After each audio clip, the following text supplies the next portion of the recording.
نشیوں کا ملک، تحریر سینئر صحافی اور تجزیہ نگار جاوید چودھری۔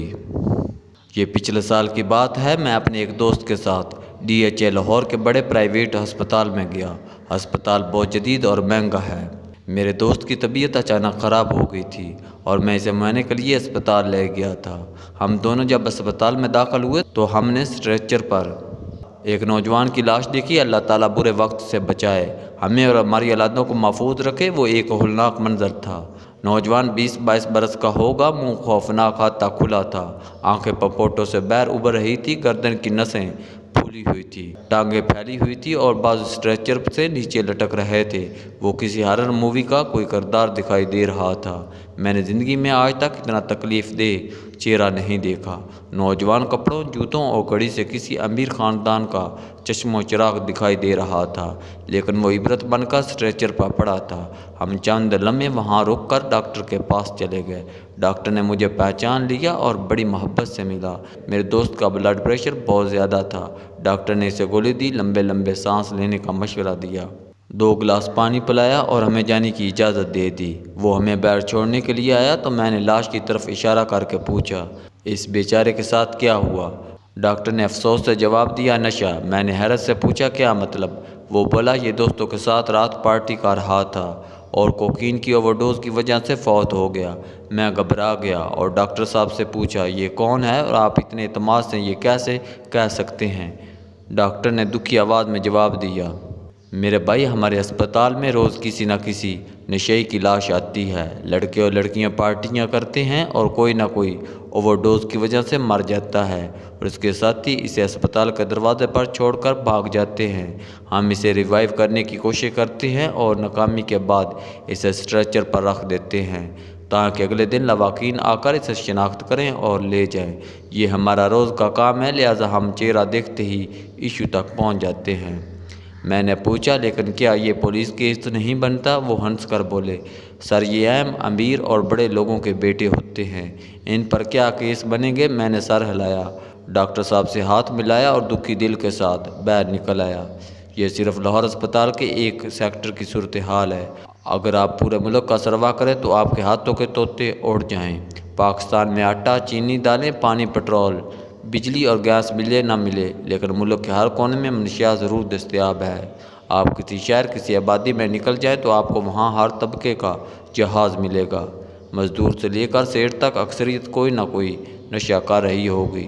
حالت یہ ہے، ملک میں ہر سال زہریلی شراب پی کر سینکڑوں لوگ مر جاتے ہیں۔ 90% بس اور ٹرک ڈرائیور چرس پیتے ہیں۔ ملک میں ہر جگہ سے ہیروئن مل جاتی ہے اور افیون اور چرس بھی سڑکوں پر دستیاب ہے۔ اسلام آباد اس لحاظ سے بدقسمت ترین شہر ہے۔ ملک کا خوشحال ترین سٹی ہونے کی وجہ سے 91% آبادی کروڑپتی ہے۔ سب سے زیادہ فی کس گاڑیاں بھی اسی شہر میں ہیں۔ 1.5 ارب روپے کے گھر ہیں۔ لوگ لبرل اور پارٹی کلچر کے شوقین ہیں، لہذا یہ شہر انتہائی بدصورت حال کا شکار ہو گیا ہے۔ اب رات 12 بجے کے بعد سڑک پر نکل کر دکھا دیں، آپ کانپ اٹھیں گے۔ مجھے چند دن قبل اسلام آباد کے ایک اعلیٰ پولیس افسر نے بتایا، شہر میں اگر کوئی نوجوان نشے سے بچا ہوا ہے تو یہ معجزہ ہوگا۔ اس کا کہنا تھا، میرا بیٹا او لیول کر رہا ہے، یہ سارا دن میری یا میری بیوی کی نظروں کے سامنے رہتا ہے، لیکن مجھے بھی یہ یقین نہیں یہ نشے سے بچا ہوگا۔ سکولوں، کالجوں اور یونیورسٹیوں میں باقاعدہ سپلائزر ہیں اور یہ 8-8، 10-10 سال کے لڑکوں کو اس دلدل میں دھکیل رہے ہیں۔ لڑکیوں میں بھی یہ خوفناک رجحان جڑ پکڑ چکا ہے، لہذا اگر یہ کہا جائے گلی سے لے کر محل تک ملک منشیات کی دلدل میں لت پت ہے تو یہ غلط نہیں ہوگا، اور پورا ملک ایک سرحد سے لے کر دوسری سرحد تک اس میں دنسا ہوا ہے تو یہ بھی جھوٹ نہیں ہوگا۔ بڑے بڑے نیٹ ورکس ہیں اور یہ نیٹ ورکس ٹن سے لے کر پڑیا تک سسٹم چلا رہے ہیں۔ بڑے چھوٹے شہروں میں اب کوکین بھی عام ہے اور آئس بھی۔ اس نے ہماری پوری جنریشن تباہ کر دی ہے۔ آئس ہیروئن سے بھی زیادہ خوفناک اور تباہ کن ہے۔ میں پچھلے دنوں ایک رپورٹ پڑھ رہا تھا، ملک کے زیادہ تر ٹرک کلرز آئس کی لت شکار ہوتے ہیں۔ مثلا آپ لاہور میں ہونے والے چند بڑی وارداتوں کی مثال لے لیں۔ مسلم ٹاؤن لاہور میں FPR کے ڈپٹی کمشنر سلمان بٹ اور سردار علی سولنگی پر فائرنگ ہوئی۔ ملزمان اعجاز اور موسیٰ مسیح آئس کے عادی نکلے۔ 24 جنوری کو صحافی حسنین شاہ کو لاہور پریس کلب کے قریب گولی مار کر ہلاک کر دیا گیا۔ ٹارگٹ کلرز کو حسنین شاہ کے مخالفین نے آئس پلا کر واردات کے لیے بھجوایا تھا، لہٰذا انہوں نے چلتی ٹریفک اور لوگوں کے سامنے صحافی کو گولی مار دی۔ 31 دسمبر کو ایم پی اے بلال یاسین پر گوال منڈی کے علاقے میں فائرنگ ہوئی، انہیں 3 گولیاں لگی۔ اللہ تعالیٰ نے ان کی جان بچا لی، لیکن اس وقت بھی بستر پر ہیں۔ ان پر حملہ کرنے والے ملزمان ماجد اور کاشف بھی آئس کے شکار تھے۔ اور اسی طرح 19 جنوری کو کانا لاہور میں زین نام کے لڑکے نے اپنی والدہ ڈاکٹر نہید، 2 بہنوں اور بھائی کو فائرنگ کر کے قتل کر دیا۔ یہ بھی آئس کی لت میں مبتلا تھا۔ اسلام آباد میں بھی پچھلے دنوں 2 کیس بہت ہائی لائٹ ہوئے، نور مقدم کیس اور ویڈیو سکینڈل، یہ دونوں بھی آئس کا رد عمل تھے۔ نور مقدم کو قتل کر کے اس کا سر تن سے جدا کرنے والا نوجوان زہر جعفر آئس اور کوکین کا عادی تھا، یہ باقاعدہ علاج بھی کراتا رہا ہے، جبکہ ویڈیو سکینڈل کے ملزمان بھی پارٹی باز تھے اور یہ بھی اس قسم کی سرگرمی میں ملوث رہے تھے۔ میرا خیال ہے ہم اگر تھوڑی سی مزید ریسرچ کریں تو ہمیں زیادہ تر جرائم کے پیچھے منشیات بالخصوص آئس کا ہاتھ ملے گا۔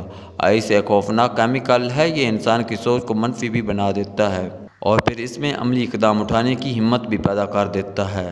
چنانچہ وہ شخص اٹھتا ہے اور پستول لے کر سڑک پر نکل آتا ہے۔ یہ پورے ملک کو متاثر کر رہی ہے۔ ہم ایک اسلامی ریاست بھی ہیں اور ایٹمی طاقت بھی، ہمیں اپنے خفیہ اداروں پر بھی ناز ہے۔ ہم فخر سے کہتے ہیں ہماری ISI نے سوویت یونین توڑ دیا تھا اور ہم نے وار آن ٹیرر جیت کر پوری دنیا کو حیران کر دیا تھا۔ یہ دعویٰ درست ہے اور ہم بم دھماکوں کے ملزم تلاش کرنے میں بھی دنیا میں پہلے نمبر پر ہیں، لیکن سوال یہ ہے کہ ہم ان ایکسپرٹیز کے باوجود ملک سے منشیات کا کینسر ختم نہیں کر سکتے، کہ ہم 24 کلومیٹر کے شہر اسلام آباد کو بھی اس لعنت سے پاک نہیں کر سکتے۔ ملک میں اس وقت 1 کروڑ لوگ منشیات کی وجہ سے سڑکوں اور گلیوں میں دھکے کھا رہے ہیں۔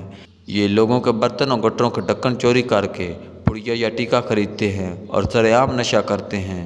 آپ پشاور سے کراچی تک دیکھ لیں، آپ کو سڑکوں اور پلوں کے نیچے ایسے منظر دکھائی دیں گے جو آپ کو اندر سے ہلا کر رکھ دیں گے، لیکن ہم اس کے باوجود اپنے آپ کو عظیم قوم بھی کہتے ہیں۔ کیا ہمیں 1 کروڑ نشیوں کے ساتھ یہ دعویٰ سوٹ کرتا ہے؟ لہذا میری حکومت اور ملٹری اسٹیبلشمنٹ دونوں سے درخواست ہے، آپ مہربانی کریں اور ملک میں منشیات کے خلاف مکمل اور سیریس کریک ڈاؤن کریں اور کم از کم اس افریت کو اسلام آباد کی جڑوں ہی سے کھود کر نکال دیں۔ قوم آپ کو دعائیں دے گی، ورنہ یہ اس پوری زندہ اور پائندہ قوم کو نگل جائے گی۔ آرمی چیف جس طرح افغانستان اور کشمیر کا کریڈٹ لیتے ہیں، یہ اسی طرح پاکستان کو منشیات فری ملک بنانے کا عزم بھی حاصل کریں، ورنہ ہم جس طرح نشیوں کی قوم بنتے جا رہے ہیں وہ وقت دور نہیں جب دشمن کو ہمیں فتح کرنے کے لیے کسی جنگ کی ضرورت نہیں ہوگی، ہم خود ہی پھونک پھونک اور سونگ سونگ کر مر جائیں گے۔ کیا اس ملک میں ایک بھی ایسا شخص موجود رہے جو اس ملک کو کم از کم اس لعنت ہی سے پاک کر دے، جو پاکستان کو دنیا کا پہلا منشیات فری ملک بنا دے؟